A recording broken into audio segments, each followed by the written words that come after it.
All right, if you haven't already done so, please click on today's assignment and open the attached PDF in Notability. The topic, we're on Scarlet Letter and we're on chapter 2. It's called The Marketplace. The essential question is, what do you learn about the character of Hester through Hawthorne's description of her and her public shaming? And the learning target is to read for what is directly said and what might be inferred. So I want to start off by talking about public shaming. You should have already thought about this as a starter.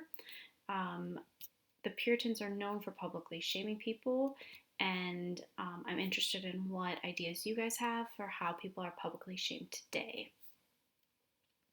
In particular, I am wondering how public shaming is seen in social media. In what ways celebrities and public figures are publicly shamed, perhaps for their bodies, perhaps for stupid things that they say or do or write, like Paris Hilton mistaking Martin Luther King for Nelson Mandela. She said, R.I.P. Nelson Mandela, your I Have a Dream speech was so inspiring, an amazing man, right? Like, wow. What else? Where else is public shaming seen? Parents who make their kids have signs and post them on social media or put them on in public. Whiskey plates. Um, More often, I shouldn't say more often than that, um, but women tend to be publicly shamed more than men. Um, some might argue. Um, think about why women would be publicly shamed versus why men might be. Um, how might public shaming make a person feel, and how might they react to it? And is public shaming effective? Does it work? You might think of people who posted, took pictures and posted things like, do you know us? Do you employ us? Here we are at a Nazi rally in Charlottesville. Um, just, calling people out, making sure others see them. Or, after public shaming, Joel Osteen will open megachurch to hurricane refugees because when the hurricane was going through, he initially locked the doors. And public shaming worked because he opened them and gave people a place to stay. Is public shaming morally right? Can it be? And then there's this little tweet others as you want to be tweeted that I found online. Okay, so as we continue reading through the Scarlet Letter, I'm cutting sections from chapters, and I'm cutting, some chapters altogether, just to ease the reading load for you. And so in today's chapter, I cut a few paragraphs from the beginning. And these are some important quotes from it that I just want to make sure that you still see. So it's talking about the Puritans, and it says, a people amongst whom religion and law were almost identical. Okay, whereas now today, like in the US, we have separation of church and state. Back then, basically, like the church determined the laws and how the laws would be carried out, and like punishments and things. It also said in the part I cut out, the mildest and the severest acts of public discipline were alike made venerable and awful. And a penalty which in our days, Hawthorne's days, would infer a degree of mocking infamy and ridicule might then be invested with almost as stern a dignity as punishment of death itself. And so just being mindful of the fact that the Puritans did publicly discipline people, whether that's making them hold signs or putting them in stocks or whipping them or even executing them. Okay, so public shaming and adultery. So it was actually a Plymouth statute from 1694 that prescribed that adulteresses wear an A made of cloth. So Hawthorne's not quite historically accurate because in 1642, Salem's statutory punishment for adultery during the historical period in which the Scarlet Letter is set was actually death. However, in practice, the usual punishment was public flogging or whipping. And so actually, to be historically accurate, Hester would have been whipped. Later on, after 1694, she would have been forced to wear the A. Okay, so As you're going through, I'll show you today's assignment in a minute. I'm going to always give you a read with purpose. So, something that I want you to be highlighting and looking for as you're reading that particular section.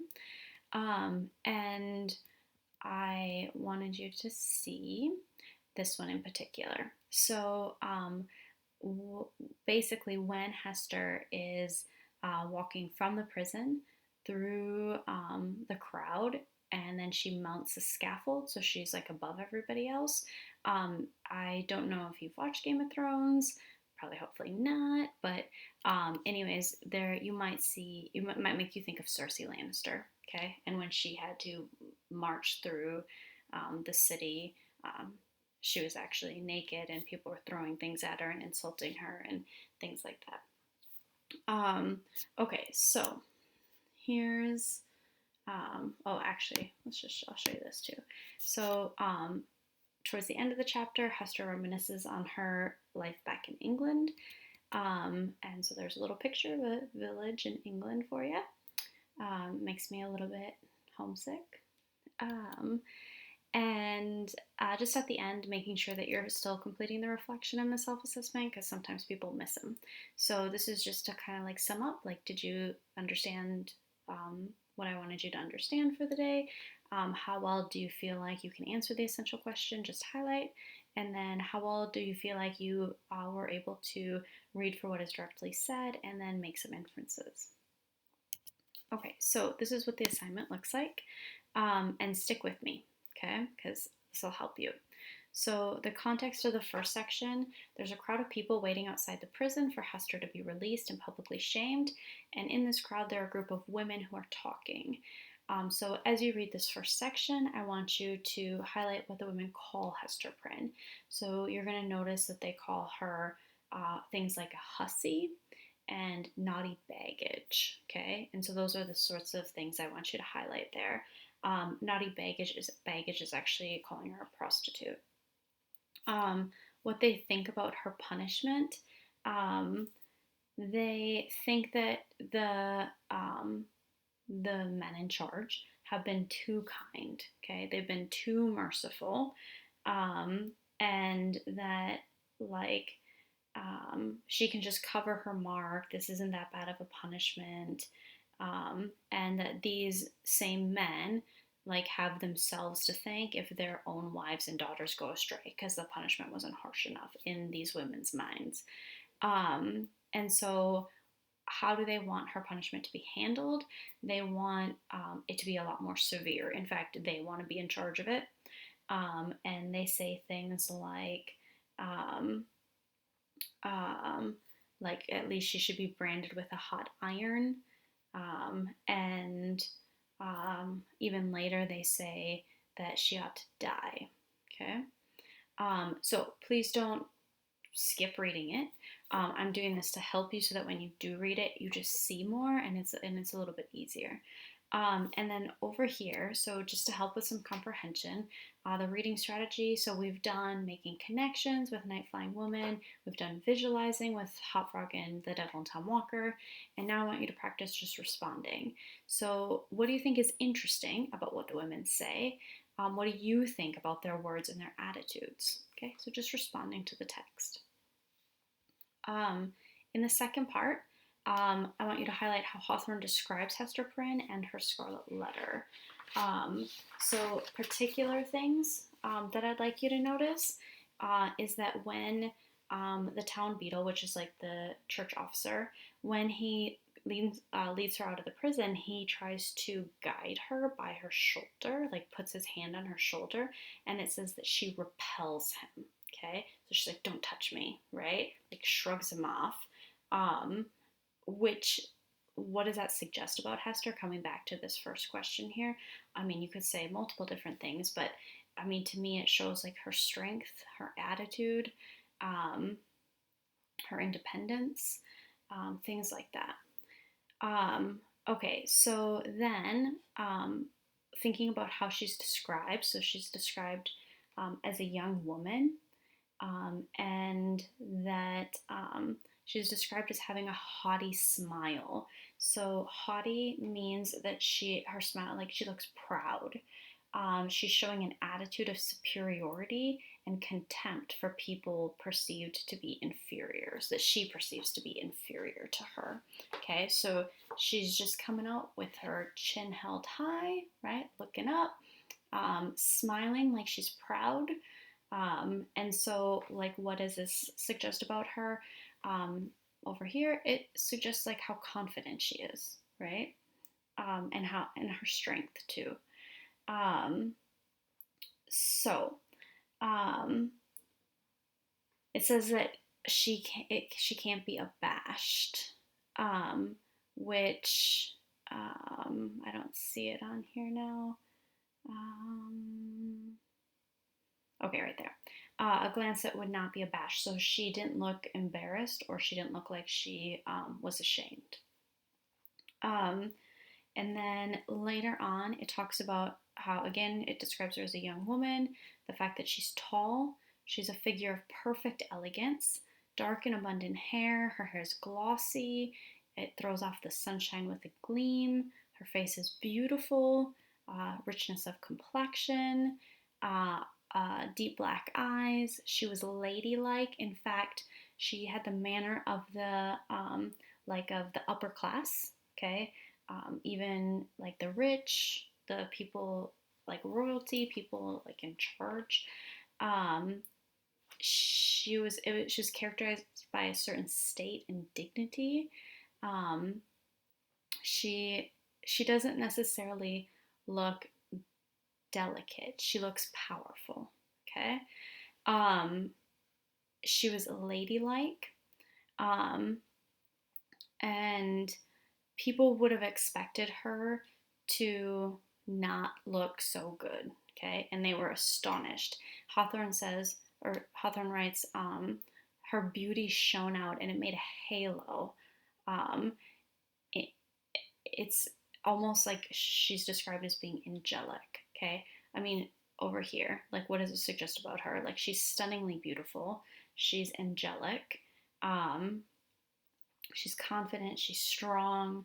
Um, Overall, um, even down here, um, it talks about how it took her out of her ordinary relations with humanity and enclosed her in a sphere by herself. She's like above humanity. Hawthorne wants you to love her. Okay, it's almost like how he writes her character, how he describes her. She comes out. It's almost like he's idolizing her. Okay. Um, okay, so coming back up to this part up here, um, I think you have enough to do this. What do the descriptions suggest about Hester, or at least to start? How do you feel about her and why? Just responding to it. Um, do you feel how Hawthorne probably wants you to feel about her, or do you feel differently? And then I also want you to look at how her scarlet letter is described. So, right in here, it talks about how it was made of fine. It's on her chest. Okay, it's like a piece of cloth that she like pins onto her clothing. It's fine red cloth. It's surrounded with an elaborate embroidery and fantastic flourishes of gold thread. It was so artistically done, so that tells us that Hester is also artistic. Okay, um, it looked gorgeous, and it was very unlike the clothing of the time, okay, which was bland. You would think that her A would be like plain. I mean, it's a punishment. But while she's been in prison, she's sewn this gorgeous A, and it's outlined in gold thread. It's just stunning. It mesmerizes people.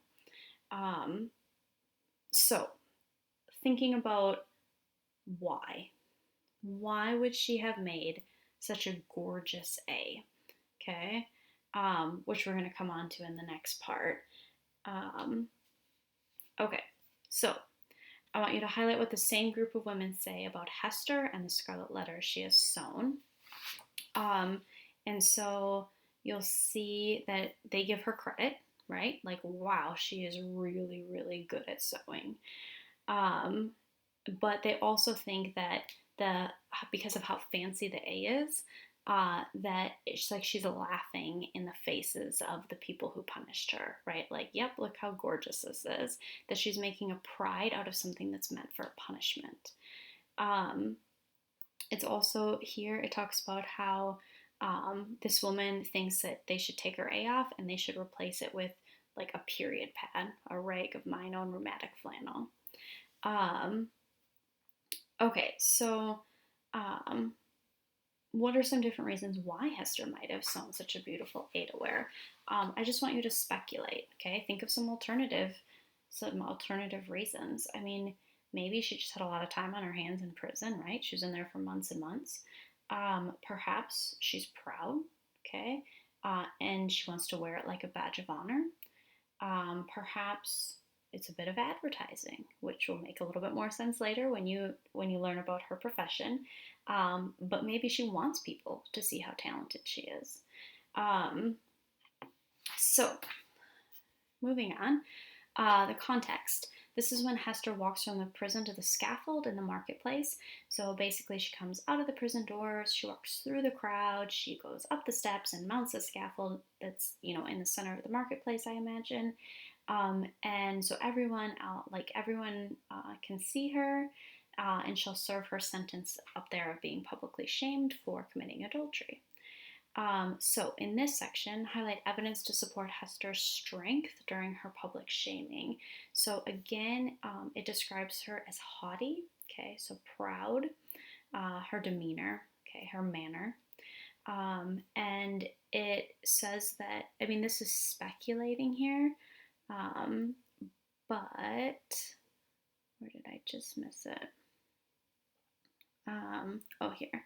She perchance, so Hawthorne's speculating, she perchance underwent an agony from every footstep of those that thronged to see her, as if her heart had been flung into the street for them all to spurn and trample upon. So he's speculating how hard this must have been for her, but she was able to continue to look proud and compose herself.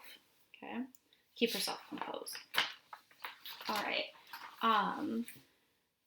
This part is just asking, like, imagine how you might feel if you were to be publicly shamed and, like, forced to walk, through from the English area in school through the hallway, like, crowd of students insulting you, watching you, up to the rotunda. You walk to the rotunda, they make you mount a platform, and everyone's there standing around shouting at you and yelling at you and things, and you're alone. Like, what feelings might you have and why? How does this analogy help you to better understand Hester and what she's going through and how she's able to keep the demeanor that she does? Okay, then later on, it talks about a papist, which is a Roman Catholic. And if you know anything about Catholics, the Virgin Mary is really important to them.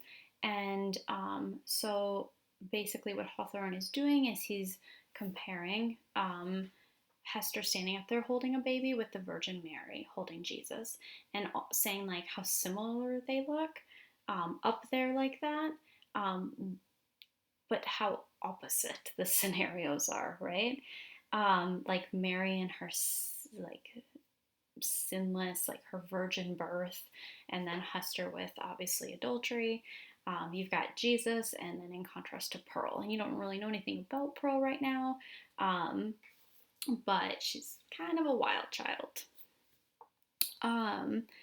So, coming back to look at Hester's strength, it says that she sustained herself and that she fortified herself to encounter the stings and venomous stabs. Okay, so she kept herself strong.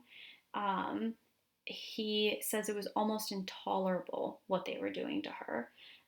So he recognizes the difficulty, but she does it. Okay, she stays strong throughout it, and it's sort of interesting because it says that Hester's of an impulsive and passionate nature, which actually could be her weakness and could also explain part of like the adultery that she committed, but that she's able to control herself.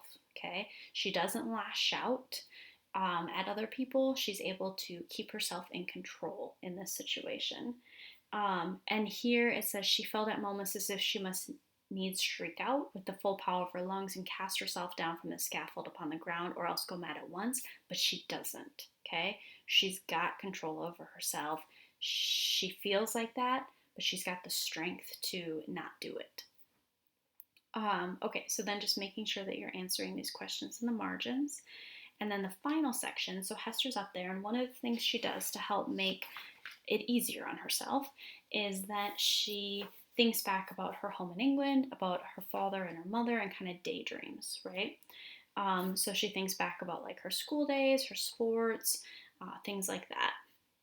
And then thinking about these like um, images helps relieve like what's like the hardness of the reality she's currently experiencing with being publicly shamed. And so, what one of the things I want you to do is highlight what you learn about her home. So it's in England. It's described as being a decayed house of grey stone with a poverty-stricken aspect. Um, and so, just the fact that when it says here, what inferences can you make? Well, she grew up poor. Okay. Um, but when it talks about her parents, her dad was like, it sounds like a reverend. Um, and her mom, heedful and anxious love. Okay. So, yes, she grew up poor, but she grew up loved. All right. And then what do you learn about the man well stricken in years? Now I'm going to give it away. This is her husband, Roger Chillingworth. He's described as old, pale, thin, and deformed. Okay, his left shoulder is a little higher than his right, and he's also a scholar. So when we think about like why might Hester have ended up in the position she is, standing on the scaffold with an A on her chest and a baby in her arms, like we have to wonder, I mean, does she really love her husband, right? Like, did she really have a choice in marrying him? Like, she probably had to marry him because she was poor. Perhaps her parents arranged it. Um, Perhaps she didn't have a choice. I mean, she's significantly younger than him. She's just a teenager probably at the time when she was married to him. And so you know, her falling in love with Arthur Dimmesdale and, ending up having a baby could make a little bit more sense now that you realize the difference between her and her husband in age, I mean, in looks. Um, so, um, hopefully that helped. Please, please, please don't take that as a substitute to reading it, okay? I want to help you so that you get more out of the text, but I don't want to make it so you don't read it at all, okay? Please, please, please read it. I love it. I want you to love it. It's beautiful. And it will help your reading ability improve. If you don't read it, you're not doing anything to help yourself, okay? Because when it comes to the ACT, when it comes to college, when it comes to reading out in the workplace, I want to see you being able to read at an adult level. And so reading text like this will help make sure that that happens, and just practice reading every day, okay?